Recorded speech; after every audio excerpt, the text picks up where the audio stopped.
Freedom's the answer. What's the question? You're listening to Ernest Hancock. That is correct. The first train on the John Galt line will run July 22nd. Great news. Thank you, Dagny. My pleasure. Thank you. Dagny, this is Mr. Brady, a delegate from the Union of Locomotive Engineers. You're busy. I'll be brief. We're not going to allow you to run that train on the John Galt line. Get out of here.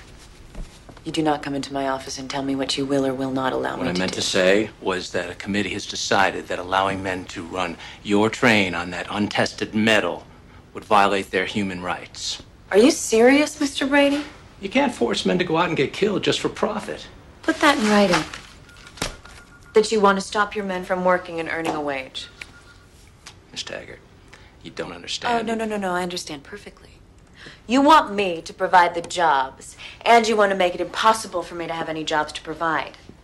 You can do whatever you want with your men, Mr. Brady, but that train will run if I have to drive the damn thing myself because, Mr. Brady, if that bridge collapses, there won't be any railroad left in existence. But if it does not collapse, no member of your union will ever get a job on the John Galt line. Now, are you going to forbid your men to run that train? I never used the word forbid. I'm only stating that you cannot force anyone to take that run. I would never force a man to do anything. I'll ask for volunteers. Then it will be my problem, not yours. I'll advise them to refuse. Do what you want, Mr. Brady. But leave them the choice.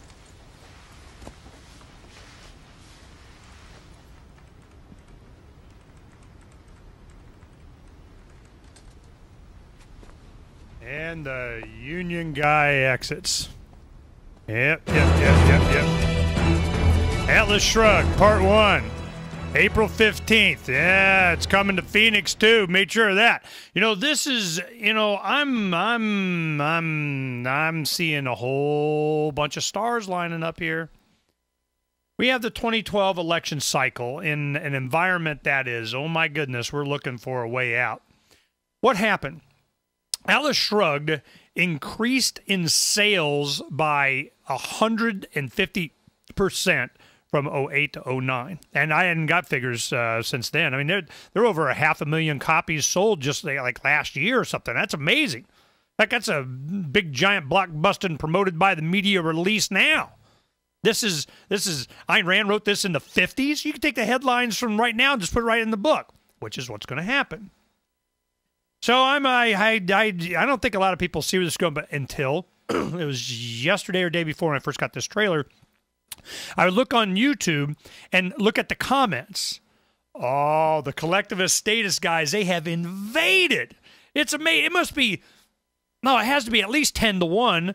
People go, are we supposed to take this seriously? Oh my goodness, I can't believe it. I mean, they are living on the YouTube comments section to keep hammering this movie.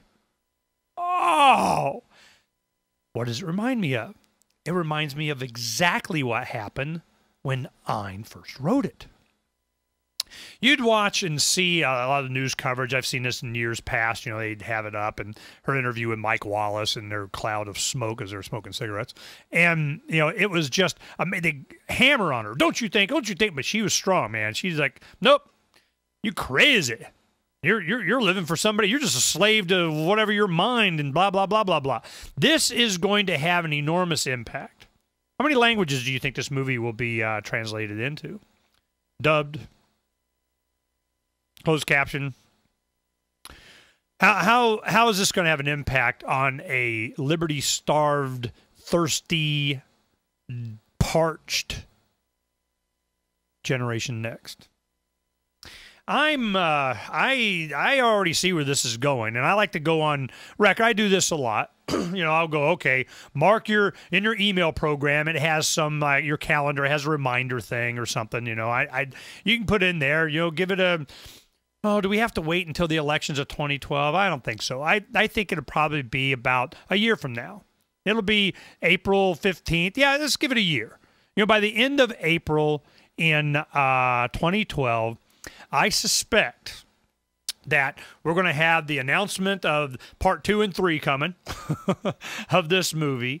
It will have an enormous impact, and there will be a big, giant move to try and keep it from becoming popular or getting remade or people die. I mean, just crazy stuff will happen because ideas are powerful. Powerful. And we have a lot of good people that, are finding creative ways of doing it, like our friend in China. Let me go ahead and get his name here. He goes by Jesse Johnson. Okay, thank you, Jesse. And you go to just Google Lights of Liberty, and it'll come up. And on today's archive, Sierra's put it up. And she did a PDF of the letter so that you can see it and read it. But I'll just read first couple of paragraphs so you kind of get an idea where he's coming. Mr. Hancock, you're probably examining the contents of this package and not quite sure what to make of it. So first off, I'm a big Ron Paul fan. Supporter who, after graduating with a load of debt, moved to China to look for opportunity. I've been living in Xiamen, a city along the Taiwanese Strait, for the past 2 years. Reading RTR.org, Daily Paul, and Liberty Forest constantly. My handle is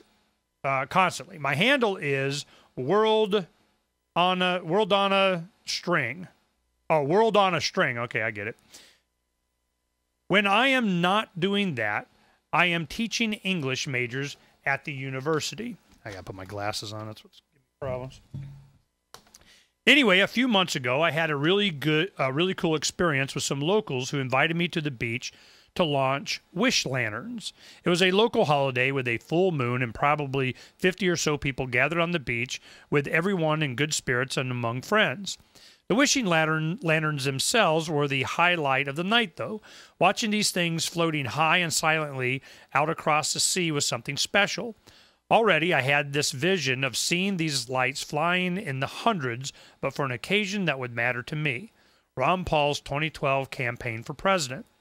I'm in China until August. My personal hope is to make it to the Iowa straw poll and let one fly for Dr. Paul.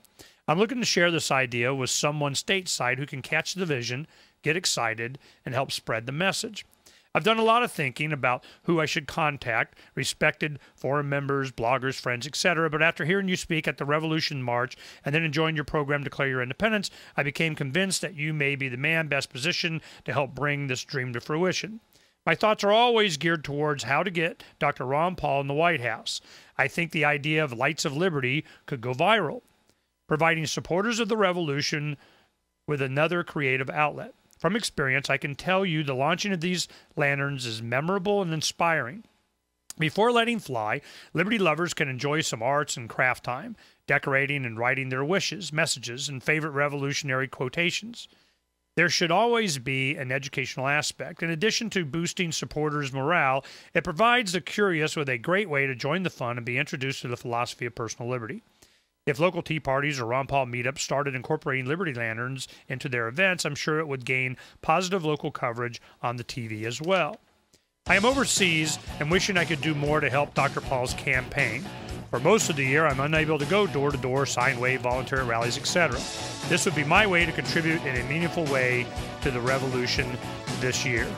And they're cheap. So we'll go ahead and do something. We'll have a video we'll do here. We'll have some fun with it. Share it with everyone, and maybe we can spark this. I think it's a cool idea, and it's fun, because I'm always putting trash bags over the fire anyway.